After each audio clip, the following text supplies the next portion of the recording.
Have you ever wondered what Christianity and Islam have to say about mermaids? While these mythical sea creatures might seem far removed from religious doctrine, the answer is more nuanced and fascinating than you might expect. Let's start with a simple fact. Neither Christianity nor Islam explicitly mentions mermaids in their core texts. The Bible doesn't contain any direct references to half-human, half-fish beings, and the Quran similarly makes no mention of these creatures. But that doesn't mean religious communities haven't grappled with questions about their existence. In Christianity, the approach to mermaids varies significantly across denominations and time periods. During medieval times, many Christian scholars operated under the principle that God's creation was vast and mysterious. Some theologians argued that if God created creatures for land, air, and sea, why couldn't there be intelligent beings adapted specifically for ocean life? This wasn't official church doctrine, but rather scholarly speculation about the limits of divine creation. The Catholic Church, for instance, has never taken an official stance on mermaids. However, many Christian thinkers have approached the question through the lens of natural theology, the idea that we can learn about God through observing nature.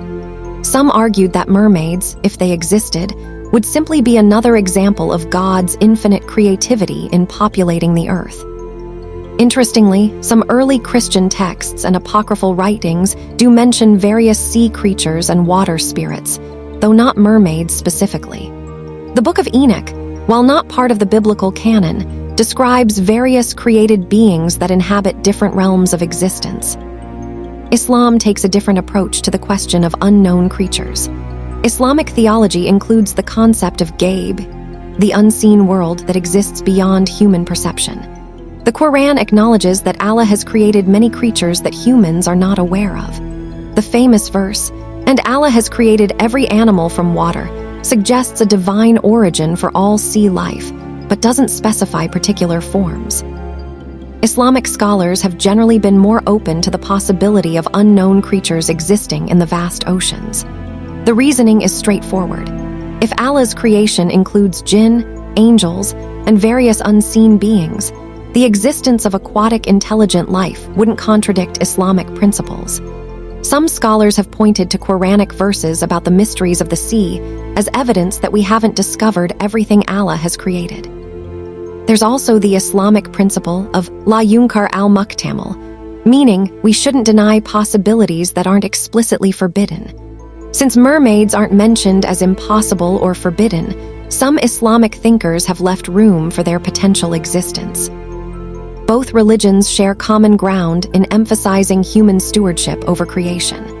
Whether mermaids exist or not, both Christianity and Islam teach that humans have a responsibility to protect and care for marine life and ocean environments. It's worth noting that many religious scholars distinguish between belief in the possibility of unknown creatures and actual belief in mermaids as depicted in popular culture. The Hollywood version of mermaids with their specific appearance and behaviors is quite different from theological discussions about unknown forms of marine life. Some contemporary Christian and Muslim environmentalists have actually used mermaid folklore as a way to discuss ocean conservation.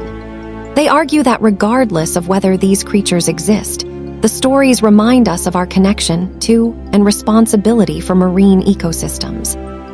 The missionary activities of both religions have also influenced how mermaid beliefs are viewed in different cultures. In some Pacific Island nations where Christianity was introduced, local water spirit traditions were sometimes reinterpreted rather than completely rejected. Similarly, in coastal Muslim communities, traditional sea folklore has sometimes been incorporated into Islamic worldviews rather than dismissed entirely. What's particularly interesting is how both religions handle the relationship between faith and scientific discovery. Neither Christianity nor Islam inherently conflicts with marine biology or oceanography. If scientists were to discover intelligent aquatic life forms, most theologians from both traditions would likely view it as confirmation of divine creativity rather than a challenge to their faith. The question of mermaid souls has also been debated in theological circles. If such creatures existed, would they have souls? Would they be capable of salvation? These might seem like abstract questions, but they reflect deeper theological principles about the nature of consciousness, intelligence, and divine relationship. Modern believers in both faiths generally approach the mermaid question with a combination of healthy skepticism and openness to mystery. The emphasis is usually on maintaining scientific rigor, while acknowledging that human knowledge of creation is limited. Perhaps the most important takeaway is that both Christianity and Islam are ultimately more concerned with how believers relate to the divine and to each other than with cataloging every possible creature that might exist. The mermaid question, while intriguing, remains secondary to core spiritual principles and practices.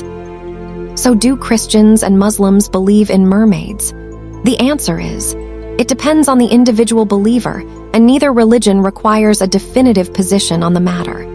What both faiths do emphasize is wonder at the vastness of creation, respect for the natural world, and humility about the limits of human knowledge. Whether swimming in the depths of the ocean or exploring the depths of faith, there's always more mystery waiting to be discovered.